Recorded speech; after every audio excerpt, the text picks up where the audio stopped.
Dan Gilmartin is the Executive Director and Chief Executive Officer of the Michigan Municipal League. Through his work with communities, Dan is recognized as a national leader in the fields of urban revitalization, placemaking, local government reform, and transportation policy. Dan serves as a member of the Board of Directors of the National League of Cities, as a member of the Michigan Future Inc. Leadership Council. He also served for 4 years as a lead advocate for Michigan's communities in Lansing and Washington, D.C., where he concentrated on a number of key issues, including transportation, land use, and urban redevelopment. In 2010, Dan added radio talk show host to his resume as host of the Prosperity Agenda on News Talk 760 WJR. He's a frequent blogger and a contributing author to the book, The Economics of Place, which I have a copy here, which you can get at most bookstores, and a frequent speaker on matters pertaining to place. With that, Dan.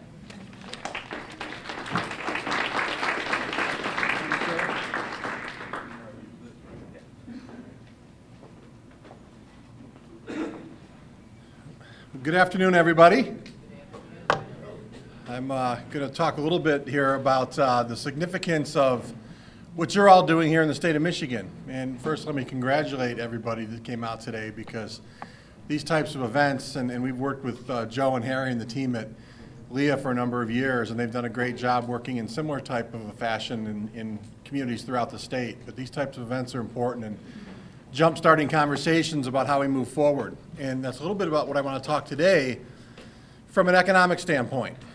In Michigan, and when we talk about resiliency, if we talk about sustainability and some of the ideas that you are sort of considering or thinking about when you were coming to a meeting like this, if you told somebody where you were going, they'd say, oh, that's fluffy stuff, that's puffy stuff, it doesn't really matter. We need jobs, we need to move our communities in a direction that's more economically important.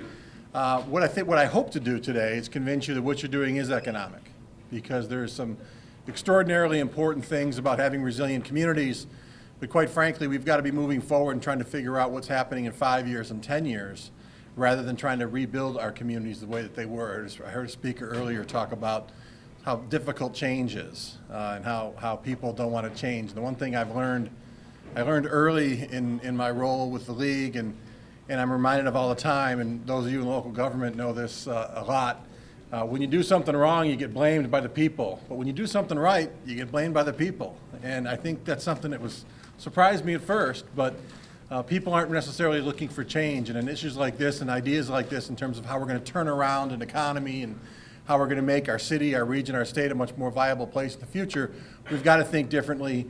We've got to look towards change. So some of the things we're going to talk about today have that in mind. Harry mentioned the book. All the pictures in the back that you're seeing right here are the pictures on the front of our book that we published 2 years ago now. Colleen Layton's out there. Give us a queen wave. One of these. There you go. Colleen was the lead editor on the book. Joe Vandermeulen, who's here, wrote an article, sort of a precursor to today in there, about the importance of resilient communities. So again, our vision at the League was to look forward, try to figure out who's out there, who's working in the country. We studied communities around the country, regions, states. We studied communities and regions around the world and tried to figure out who's doing better than us, which was pretty much everyone. But I know when we talk about economics in Michigan, we have a tendency to talk about tax structure, then we talk about regulatory environment, and then we stop talking. And actually, when you look at what we're doing here in Michigan, we're not losing on those things anymore. For example, of the top 10 per capita income states in the country, 9 of them have higher tax rates than Michigan. So if you're looking for sort of a nexus in terms of what we should be doing and what levers we should be pulling to move our communities, our state forward, it becomes different ideas. And when you start to study the Austins, the Bostons, the Seattles, the places that are doing really well, you start to see some themes emerge, and it has to do with really the quality of the place, if you will. So what we know, and you've heard a lot about this, so I'm going to work through this kind of quick. Knowledge-based jobs matter. Knowledge-based economies matter. Education counts and degrees matter. Just because you have a college degree doesn't mean that you're talented, and just because you don't doesn't mean that you aren't. But I can tell you in an aggregate sense, it is a one-to-one. When you look at the relative college edutainment within a region and the per capita income that you can expect to find in that region, it is a one-to-one between the higher per capita regions and the higher educational attainment regions. And that's something we've been suffering at Michigan for a while. We used to be near at the top of educational attainment. Now we're below, somewhere around 30th of the 50 states. And Lou Glazier, who does a lot of work in Michigan through the Michigan Future Inc., says a line that I repeat often, we either get smarter or we get poorer. mean, that's where the jobs are focusing. That's where the high-paying jobs are focusing. That's where businesses are looking to go to areas that have a high degree of talent within their region in terms of trying to draw people from.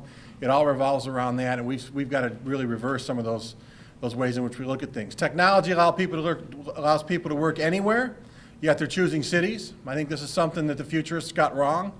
Again, someone earlier talked about the fact that when we have a tendency to predict the future, we don't do it very well. You can see the weatherman every night, and I don't know how they keep their jobs there, probably the nice suits. But it's the same thing as sometimes from an economic standpoint. So 20 years ago, when Netscape came out with the browser, after Al Gore invented the internet, I guess, everybody's going to leave cities, go on a mountaintop and email stuff in, and the whole world was going to change. Well, 20 years later, there's 60 million people moving to cities all over the world today, which is really an incredible number. And we even see that in places in Michigan where we see disinvestment in our cities. We see some of the same demographics. A good example of that is Detroit.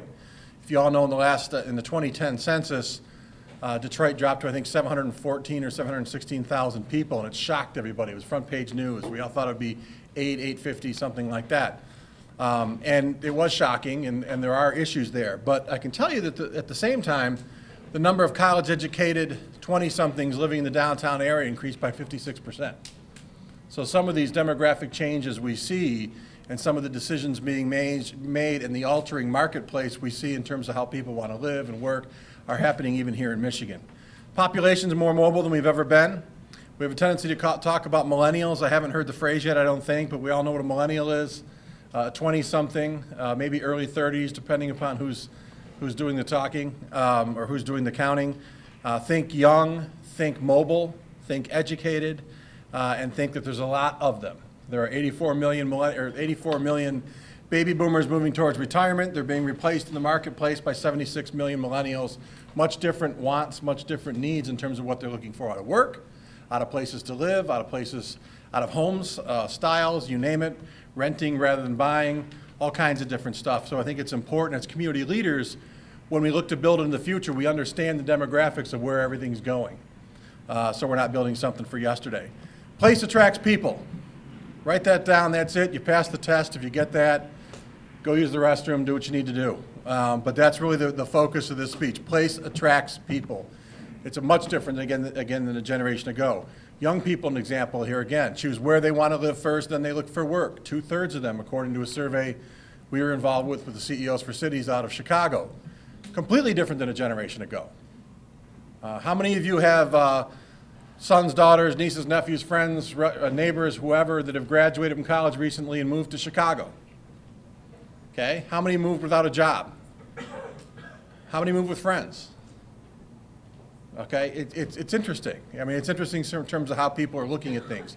There are a number of young people in Michigan choosing to live in places like Chicago, and they'd rather tend bar there than practice a business or something back here in Michigan because of the place. And now we find these overloaded spots with talented people, with economic engines, with an entrepreneurial environment. We've got to reverse that, trying to get people back to here. And I think maybe something that's really important, especially in a region like this, that I don't know terribly deep, but I know that we've talked earlier about some of the regional wounds of yesterday and whatnot. I think from an economic development standpoint, for example, we have a tendency to sort of say, well, Monroe is the enemy of Dundee, is the enemy of Carleton, or whatever the case might be, when you look at from an economic development standpoint. But we are now in a global competition. We are now acting as a region and sub-regions within Michigan. That's really what our economies are. And we're in global competition, not necessarily with the people who are next door, but with people who are halfway across the world in countries that many of us couldn't even find on a map. And that's really the global competition aspect that we see of things that we've got to take into consideration. Again, the importance of economics. Our book's The Economics of Place. We try to think from an economic standpoint on everything we talk about. The publisher of Forbes magazine, Rick Carlgard, wrote, "The most valuable resource in the 21st century is brains. Smart people tend to be mobile. Watch where they go, because where they go, robust economic activity will follow." And we see that continually across this country and, quite frankly, across the globe. So from Michigan, from a standpoint of draining resources, draining talented people, especially young college grads, the types of people who are very mobile, deciding they don't want to be here, is a precursor to a real big problem for us. We've got to reverse that, and the way to reverse that is in terms of the types of communities that we're creating. Again, at a time when all this matters, 27% cuts to higher education, 46% of our college graduates leave the state upon graduation. We worked with the Council of University Presidents a few years back, the 15 state universities, 2009 and 2010, interviewed everybody who graduated, 46% of them left. You say, well, they left to get a job. Over half of them had jobs here. They just decided they wanted to be somewhere else. That's an issue. And we're out doing that survey again to see if that's changing and all. We don't think it'll be changing. It might even be a little more exacerbated. Now, when you look at the amount of young people who are here, we're dropping below the national average. And I guess if you're sick of me talking about young people, I understand that, but that's when they tend to move. That's when people are most mobile. When they do settle down, have families, those types of things, the ability to, or their desire to move really changes. So we're all in sort of this competition to find out different things. Again, downtown areas. In 1980, again, this group of young people, only 10% of them lived in central business districts. Now a third do. So what do your central business districts look like here? What's the importance of a big city like Detroit or even Ann Arbor, which is still relatively within this region? Downtown Monroe, the types of lifestyles people are looking for is much different from a density factor, from a cultural factor, a whole bunch of different things. And there's a third of people that are choosing, a third of this demographic choosing to live in a downtown area, that if yours doesn't stand up, if you will, you're not attracting people, and you're giving up on that third, which is something, again, we've got to look at. Zipcars, I just bring this up from a standpoint of a demographic change. Everybody familiar with Zipcars, or anybody familiar with Zipcars? A few of you? Whoops, excuse me.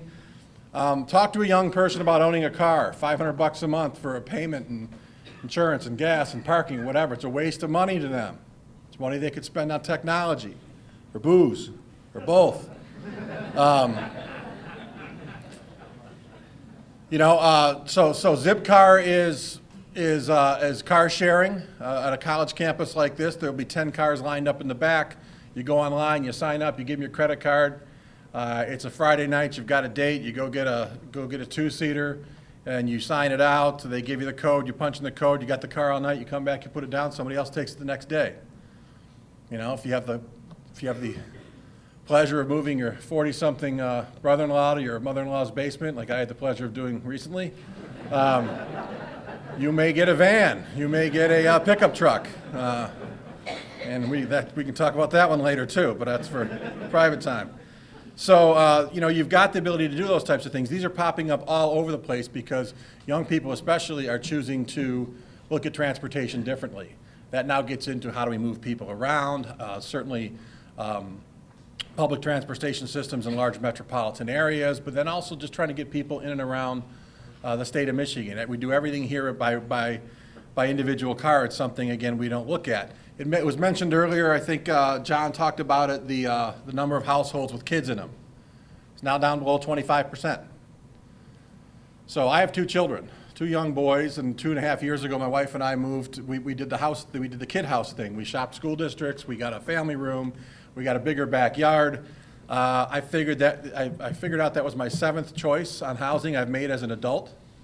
The goal is to live there and raise our 2 sons, and 15, 20 years from now, probably downsize because we won't need all that spot. So maybe we go to 8 or 9 or 10. Let's say we go to 10 different choices about where we're going to live in our lifetime.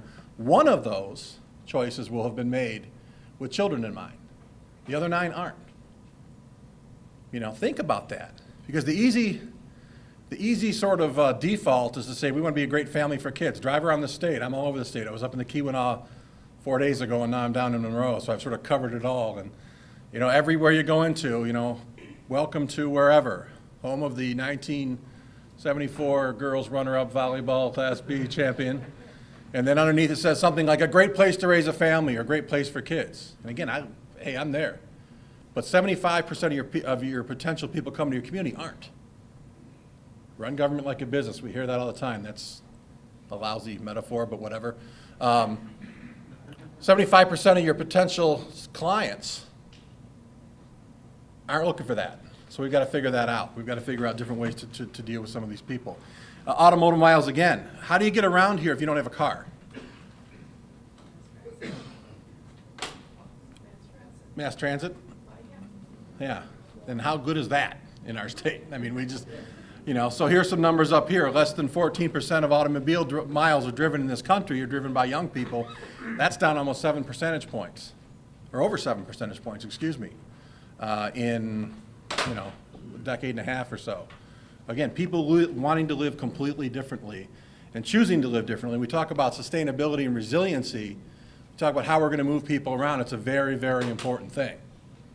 And my pet peeve is LEED certified buildings out in the middle of greenfields, so that everybody has to drive their car to get there. So it kind of, but the recycled napkins are wonderful. All right, so suburban places. Oh, we're going to move past that. No, we're not. Suburban places. We're now trying to retrofit, in a lot of respects, suburban places because we've spent most of the pre-World War or post-World War II era in the state of Michigan building a type of community that may not be all that competitive moving forward. We've gotten away from sort of city building and density, and we've gotten into much lower density ways of building things, and now we run into a resiliency issue, we run into a long-term aspect of things.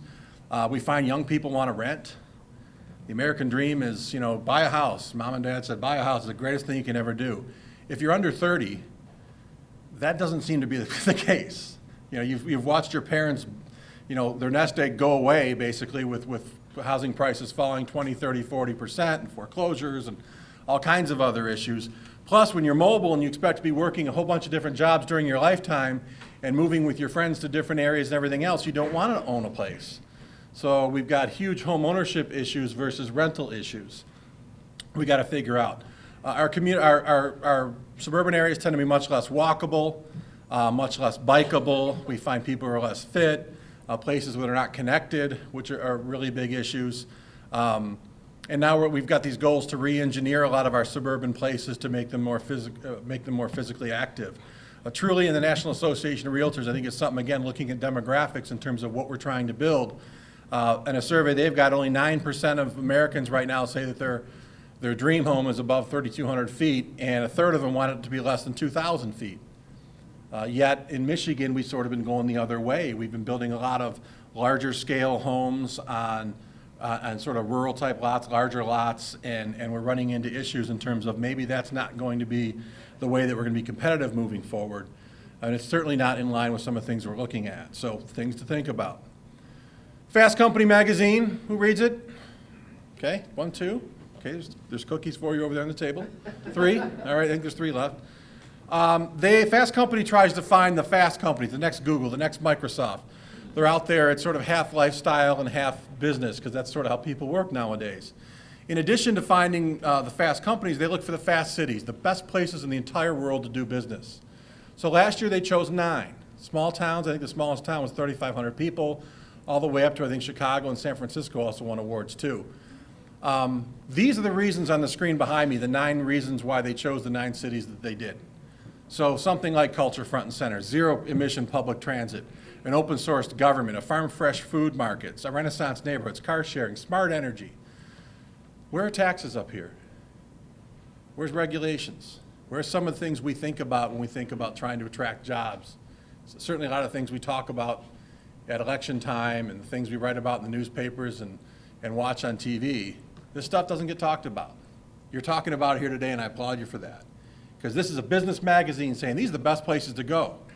Hey, if you're starting a new business, go to one of these spots because of the values that they have in these communities and the way in which you can increase your business, improve your business moving forward. So, public places mean a lot when we talk about placemaking and we talk about what it means, and I've got long drawn out ideas with economic analysis and everything else, but I think the best thing I've heard is turning a neighborhood, a town, or a city from a place you can't wait to get through into one you never want to leave.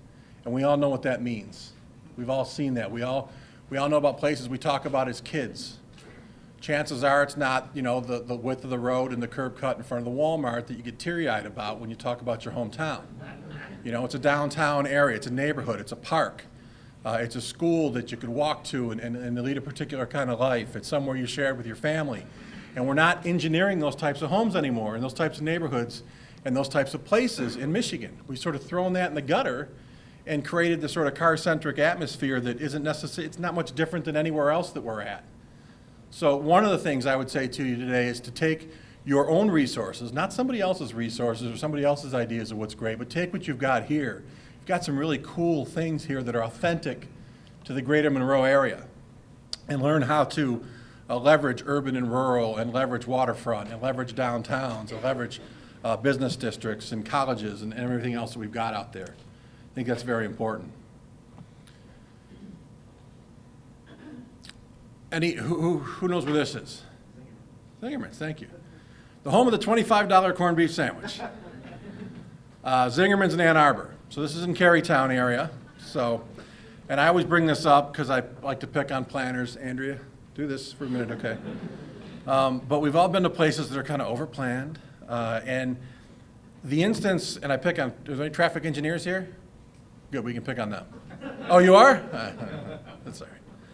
Talk amongst yourselves. I'll be back with you in a minute. You know, we have a tendency to sort of, everything has got an idea. Everything has got a way in which we do things. Everything has a rule.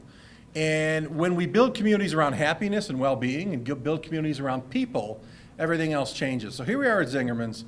This is the street is an old cobblestone street leaning heavily into the curb. I don't know if you consider that a curb cut or what that is. It looks like prehistoric time that it was put in there. The sidewalk, again, leans right into the street, and this street is driven by cars. So these people are within inches of their life, but somehow the city took it within themselves to say, okay, you can do that. You can put picnic benches out there. And to the south of here, to the right, is a community high school. Across the street's a farmer's market. North of there is a historic Victorian neighborhood. And people are lined up around the block for these $25 sandwiches. And you know what? This works. It's one of the coolest places, one of the neat neighborhoods you'll find. I wish we could create 1,000 of these around the state.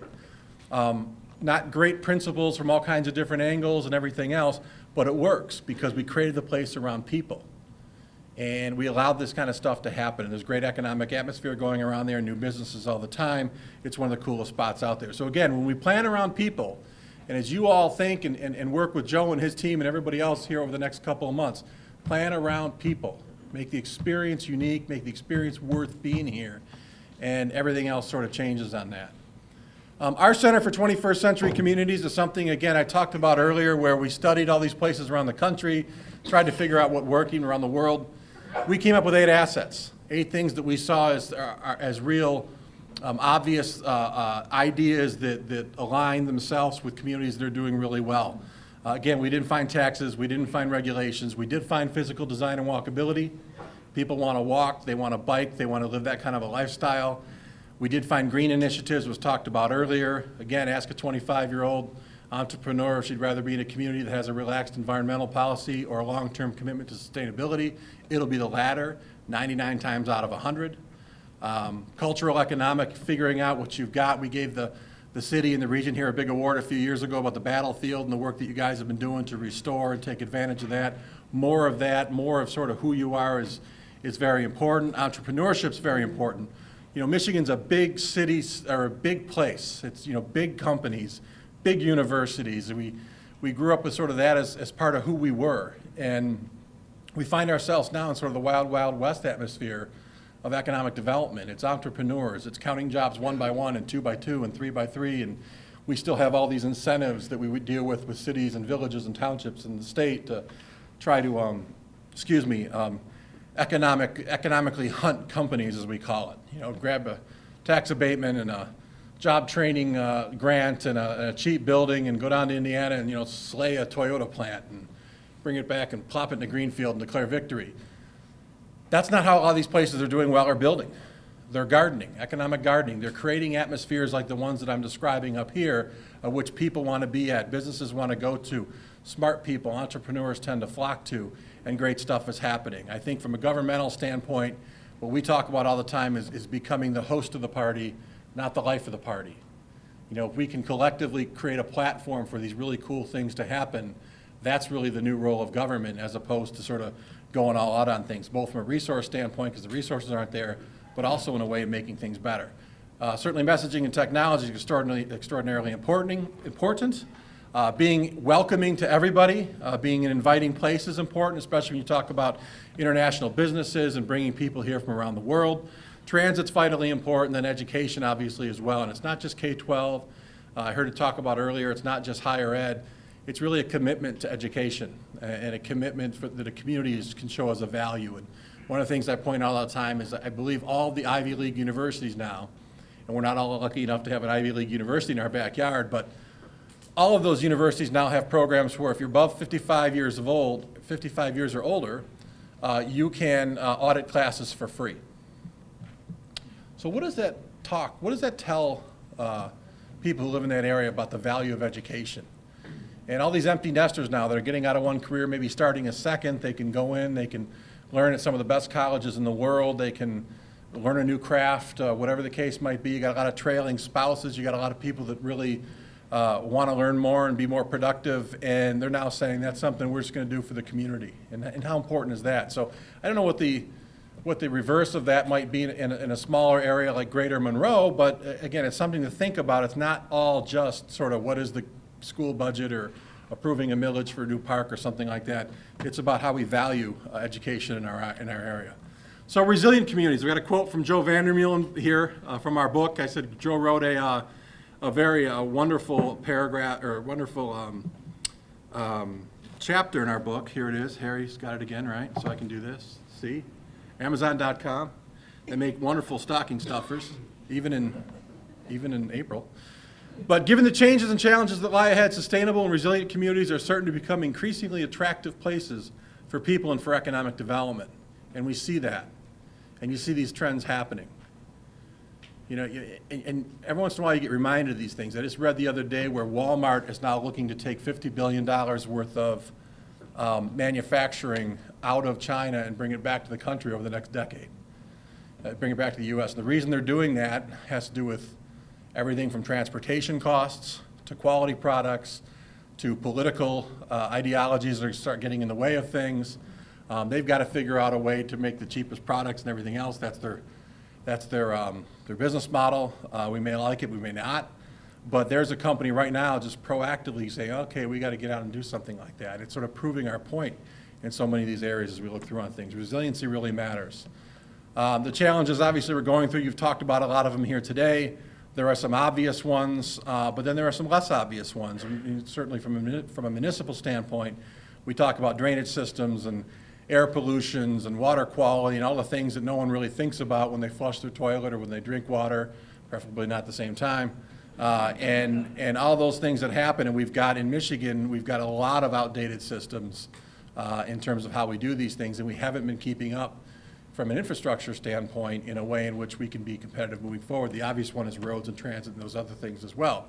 So again, different ways in which we can do this. There are all kinds of examples out there. You've heard of some. You'll be hearing a little bit more this afternoon, I'm sure. But we see great things happening from urban forestry and reducing our carbon footprint to looking at the entire transportation system, which is something we're discussing a great deal in Lansing right now. Hopefully getting some more money into the system to pay for things like bike lanes, walkability, connectivity, and transit, along with making our streets much better.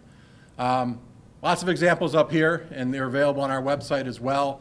If you go to FML.org /placemaking, you can find all kinds of examples.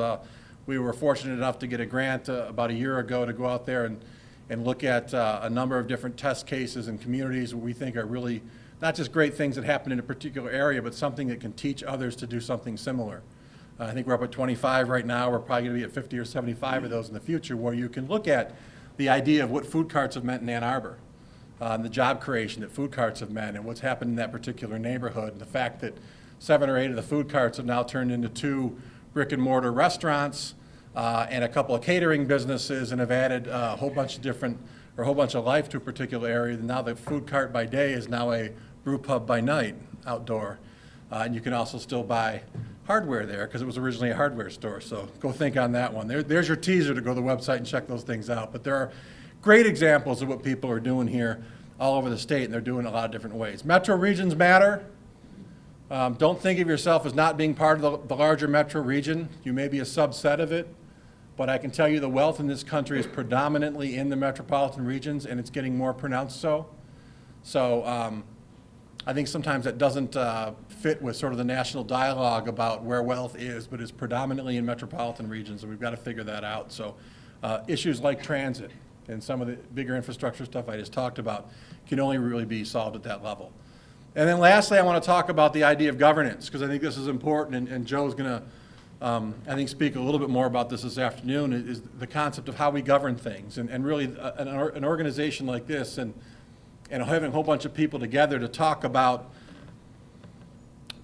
ideas in the greater area is something that's the beginning of a new way of sort of governing. And I'm not talking about government with a T, I'm talking about governance. And we see a lot of really cool things happening in Michigan, quite frankly, because it's so broken. Our local government structure in Michigan is in trouble. The financial structure that we're all sort of forced to work under doesn't work. The state hasn't been listening. I got a diatribe about that too, but I'll save you.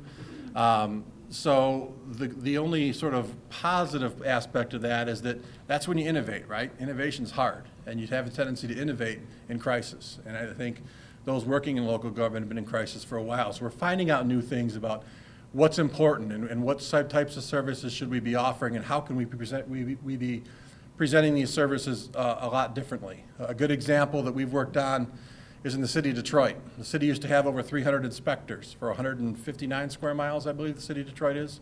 300 property inspectors on nuisance abatement. They now have 22 because of budget cut issues. Not enough, as you can imagine.